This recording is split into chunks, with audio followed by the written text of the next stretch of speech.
Çin lideri Xi Jinping, ordunun en tepesindeki isim olan Zhang Youxia'nın yanı sıra balonlarda gördüğünüz birçok yetkiliyi görevden alarak bugüne kadar ülke tarihinin en büyük tasfiye operasyonuna imza attı. Bu operasyon Xi'nin ordu üzerindeki mutlak hakimiyet savaşının final sahnesiydi. Böylece komuta kademesinde sadece 2 kişi kaldı. Hedefteki general, komisyonun başkan yardımcısı ve modernizasyonun arkasındaki isimdi. Şimdi o ve Genelkurmay Başkanı Liu Jinli, yolsuzluk ve liderin otoritesini sarsmak suçlamasıyla soruşturma altında. Bu fotoğraf Mart 2023'te düzenlenen 14. Ulusal Halk Kongresi sırasında Merkezi Askeri Komisyon üyelerinin anayasa üzerine yemin ettikleri andan. 5'inin üzeri çizildi. Geriye biri kaldı. O da zaten Disiplin Teftiş Kurulu sekreteri. Ordu içindeki yolsuzluk soruşturmalarını yürüten kilit isim. Ani gelişen olaylar herkesi şaşırtsa da aslında tohumları daha önceden atılmıştı. Ekim 2025'te komisyonun yarısı tasfiye edilerek yaklaşan fırtınanın sinyali zaten verilmişti. Boşta kalan o kritik koltuklar bilerek doldurulmamıştı.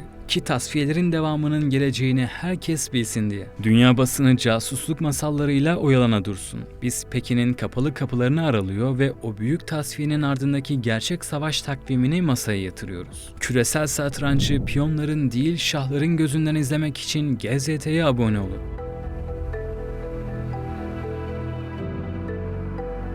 我宣誓，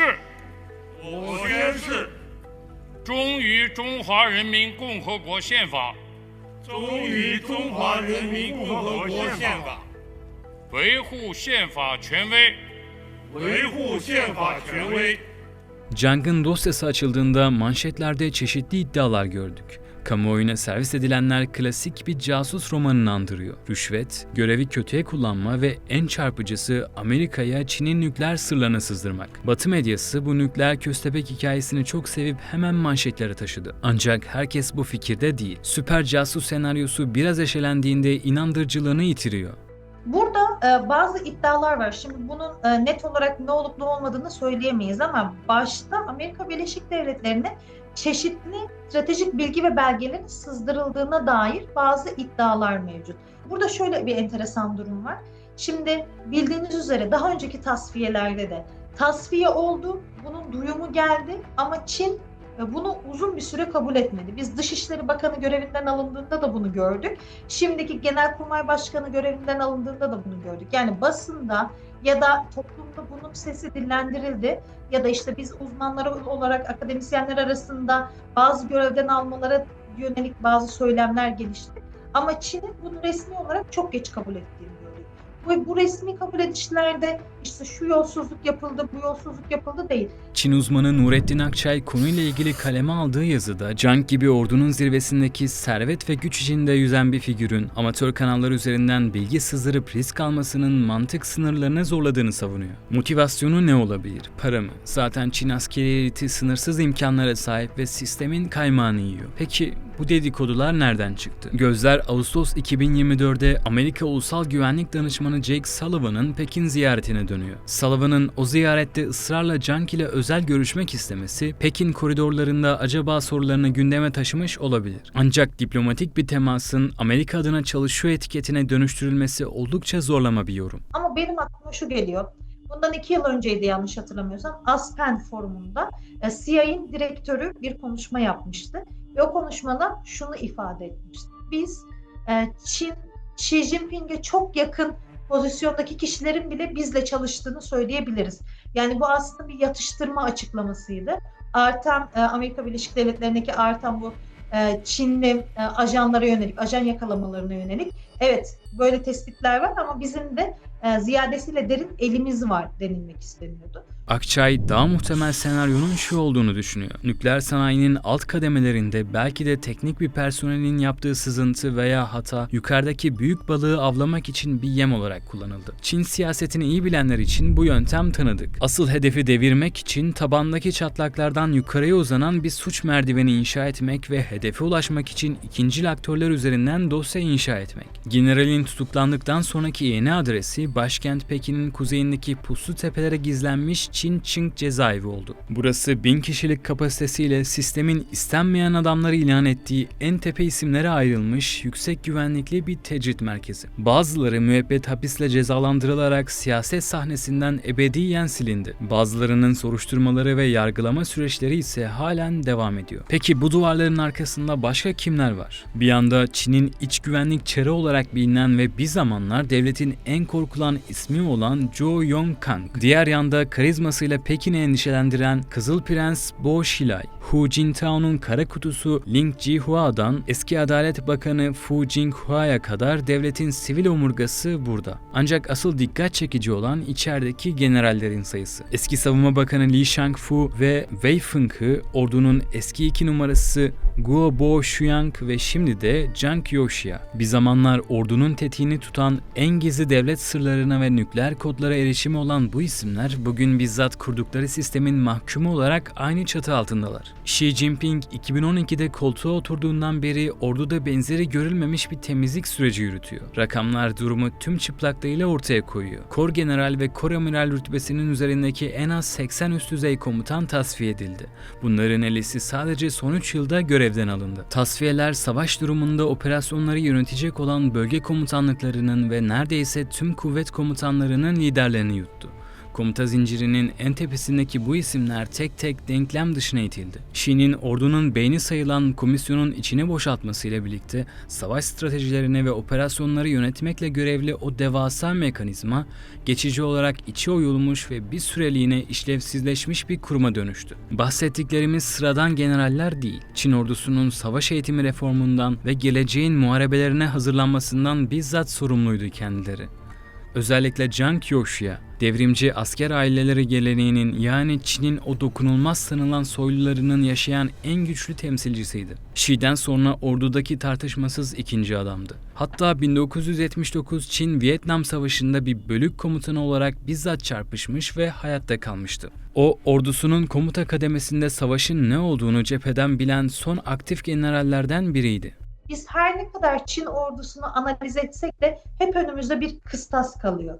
Çin Halk Cumhuriyeti'nin, Çin Halk Kurtuluş Ordusu'nun herhangi bir muharebe test etme aşaması seçeneği olmadı. Yani bir muharebeden geçmediği için bu ordu bize ne kadar modernize edilirse görünsün ya da içerisindeki kadrolar ne kadar profesyonel olarak kabullenilirse kabullenilsin ya da hatırlarsınız belki Sayın Dışişleri Bakanımız ve Enerji Bakanımızın katıldığı bir Çin'in geçit töreni vardı.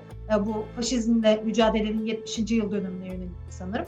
Oldukça ses getirdi çünkü çok profesyonel, modernize ve yekpare bir ordu olarak görülüyordu. Ve çok ciddi bir nüfusa sahip bu ordu, silah altındaki kitleyi düşündüğümüzde. Ama biz bu kişilerin bir savaşta, Vietnam Savaşı'ndan bugüne geldiğimizde yekpare bir mücadelesini görmedik. Bugün İran saflarında işte Çin'in bazı destekler verdiğini duyuyoruz. Bu sürü dronlarıyla alakalı. Diğer taraftan ordudaki pozisyonlarda uzun vadeli plan çok daha derin. Peki boşalan o kritik koltuklara kim oturacak? Eski tüfeklerin yerini daha genç, daha profesyonel ve en önemlisi Xi'ye ölümüne sadık bir subay kadrosu alıyor. Örneğin son görevden, 2 askeri yetkilinin görevden alınmasında Halkın Günlüğü gazetesine baktığımızda şu söyleniyor. Çin ordusu bir anka kuşu gibidir. Tüylerinden ayrılsa da, tüyleri kopmuş olsa da bu aslında yeniden bir doğuşun simgesidir. Yani bu da ordu içerisindeki gençleşmenin, genç kadroların ve Çin'e, komünizme bağlı, Halk Kurtuluş Ordusu'na bağlı daha genç subayların göreve geleceğini bize söylüyor. Jiang Xingming gibi hayatta kalan nadir isimler yükseltilirken Doğu ve Merkez komutanlıklarına taze kanlar atanacak. Çin konusunda şunu bilmek gerek. Ülkedeki siyaseti Batı'nın gözlüğüyle okumaya kalkarsanız haritayı ters tutuyorsunuz demektir. Çünkü şahıslar değil de koltuğun kendisi önemli. Bu hiyerarşide işte o koltuk Çin Savunma Bakanı'nınkinden fersah fersah yukarıda. Bu kural sivil siyasette de değişmiyor. Fakat adını bile duymadığınız bir politbüro üyesi veya bir eyaletin parti sekreteri Pekin'deki herhangi bir bakandan çok daha etkiye sahip. Çin'de bakanlar işleri yürütürken kararları parti veriyor. Financial Times'ta konuşan Amerika Kara Harp Okulu uzmanlarına göre generallerin eş zamanlı olarak denklemden çıkarılması komuta zincirinin tepesine devasa bir boşluk oluşturdu. Ordunun nasıl eğitileceği, nasıl donatılacağı ve savaş doktrininin ne olacağı konusundaki vizyon bir anda sahipsiz kaldı. Alt kadroların bu değişime adapte olması zaman alacak ve bu da ordunun savaşa hazırlık seviyesini doğrudan etkileyecek bir durum.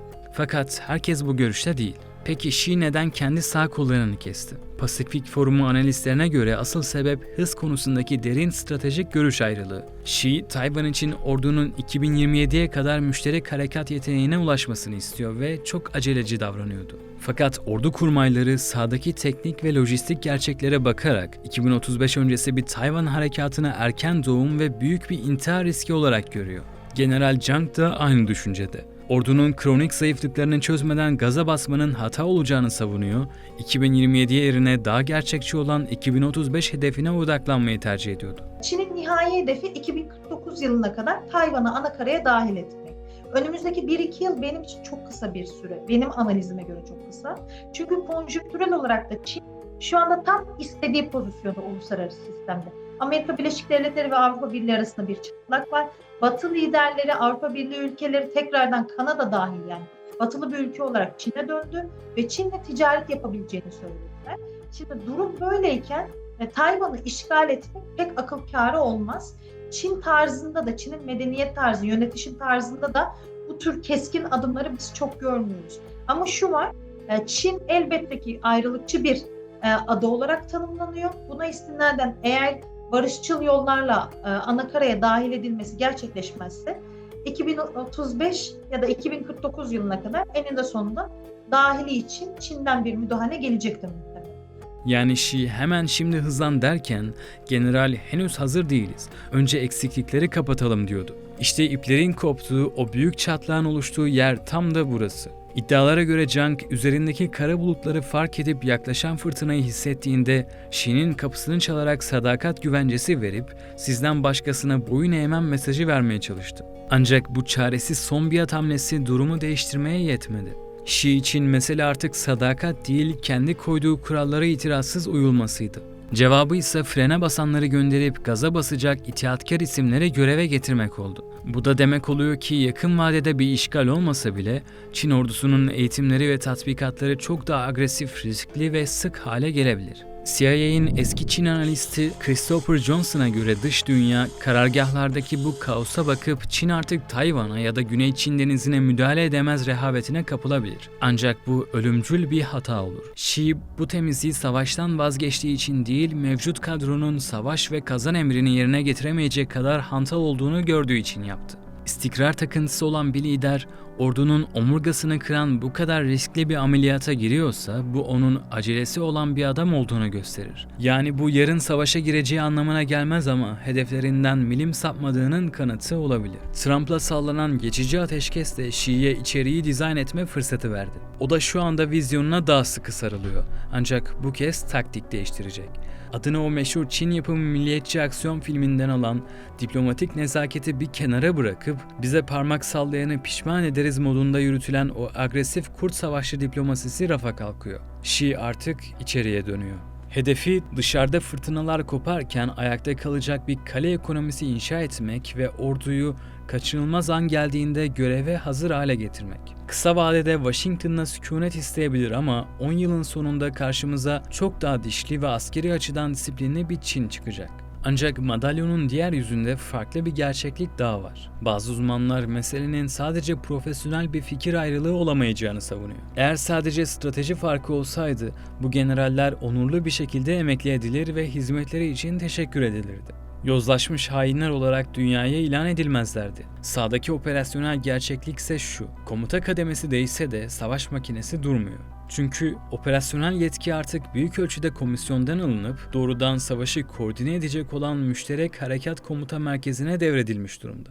Eğer bu generaller imkansız takvimlere ve mantıksız planlara itiraz ettikleri için gönderildiyse, yerlerine gelecek olanlar sırf Xi'yi memnun etmek için akıl dışı politikaları sorgusuz sualsiz uygulamaya kalkabilir mi sorusu akıllara geliyor. Bu durum kağıt üzerinde orduyu hızlandırıyor gibi görünse de aslında gerçek savaş kabiliyetine ve hazırlığına onarılmaz zararlar verebilir. Kısa vadede bu kaos ordunun 2027'ye kadar belirlenen yüksek teknoloji hedeflerini sekteye uğratabilir. Önümüzdeki yıl Çin ordusunun kuruluşunun 100. yılına denk gelen tarihi bir dönüm noktası. Yeni yol haritasında 3 kritik kavram var: mekanizasyon, enformatizasyon ve entelektüalizasyon. Yani tankların palet gücü veri ağları ile birleşiyor ve yapay zeka ile taçlandırılıyor. Hedef askeri teoriden silahlara kadar her şeyi akıllı hale getirip savaşları kazanma yeteneğini kusursuzlaştırmak. Pekin, savaşın tanımının değiştiğinin farkında. 同志们、朋友们， Bu yüzden 2027 hedefiyle klasik cephelerin ötesine geçerek uzay, siber alan ve yapay zeka tabanlı yeni güçleri sahaya sürüyor. Amacı Hint-Pasifik'te Amerika gibi rakiplere karşı ben buradayım diyebilecek bir caydırıcılık oluşturmak ve ulusal egemenlik kalkanını dijital çağın gerekliliklerine göre yeniden şekillendirmek. Ayrıca diğer hedefte 2035'te tam modernizasyon, 2049'da ise Amerika ile yarışan küresel bir süper güç olmak. Peki bu kadar generalin kellesini almak sadece bir paranoya mı? Yoksa Xi ordunun geleceği için acı ama gerekli bir temizlik süreci mi uyguluyor? Biletini kestiği generalleri, liderliğini ve askeri hedeflerini baltalayan birer ayak bağı olarak görüyordu. Pekin daha önceki tasfiyelerde olduğu gibi bu generalleri doğrudan rüşvet yemekle suçlamadı. Bunun yerine suçlama metni çok daha siyasi ve sistemik bir ihanete işaret ediyor. Güveni ve beklentileri boşa çıkarmak. Ayrıca Merkezi Askeri Komisyon Başkanı sorumluluk sistemini ayaklar altına almak. O içerideki yoksulluk döneminde ya da işte 1949'dan Çin Halk Cumhuriyeti'nin ilk kuruluşundan bugüne gelen dönemde çeşitli evrelerden geçmiş bir ülkeden, bir siyasi sistemden söz ediyoruz ve yolsuzluk da aslında bu siyasi sistemin neredeyse bütün kanallarına işlemiş bir süreçti. Özellikle de komünizmle ya da Sovyetlerde de bunu çok görmüştük mesela. Bu tür yönetimlerde bu tarz uygulamalar çok fazla. Şimdi maddi gelire ihtiyaç duyan siyasi aktörlerin ya da askeri aktörlerin buna başvurduğunu görüyoruz. Bir kutu düşünün ya da bir siyasi sistem düşünün. Dışarıyla kopukluğu nedeniyle siz dışarıya öykünebilirsiniz. Ki bunu bir film önereceğim, Elveda Lenin diye. Orada bunu gayet net bir şekilde görebiliyordunuz işte. Sovyetlerle modern Batı arasındaki kopuş ve bunu özenme noktasında. Bu özenme bazı noktalarda sonucu erteleyebiliyor ya da göz ardı edebiliyor. Bu başvuruları da burada görebiliyoruz diye düşünüyorum. Diğer taraftan generallerin hücreye gönderilmesiyle birlikte orduda tecrübe açığı oluştuğu bir gerçek. Geçmişle yani gerçek savaşta olan o son canlı bağı da koptu. Artık karargah koridorlarında yürüyenler, savaşın kaosunu, ölüm korkusunu ve cephenin o öngörülemez doğasını hiç tatmamış isimlerden oluşuyor. Xi'nin yeni ordusu kağıt üzerinde ve teknolojik olarak gelişmiş görünebilir. Ama artık savaşın ruhunu bilen, o psikolojiyi yönetebilecek tecrübeli bir sağ komutanından yoksun oldukları da bir gerçek. Peki siz bu konuda ne düşünüyorsunuz? Çin liderinin bu büyük tasfiyesi orduyu daha disiplinli bir güç mü yapacak yoksa savaşın gerçekliğinden kopuk bir kağıttan kaplana mı dönüştürecek? Yorumlarınızı aşağıda bekliyoruz. Dünya basını casusluk masallarıyla oyalana dursun. Biz Pekin'in kapalı kapılarını aralıyor ve o büyük tasfiyenin ardındaki gerçek savaş takvimini masaya yatırıyoruz. Küresel satrancı piyonların değil şahların gözünden izlemek için GZT'ye abone olun.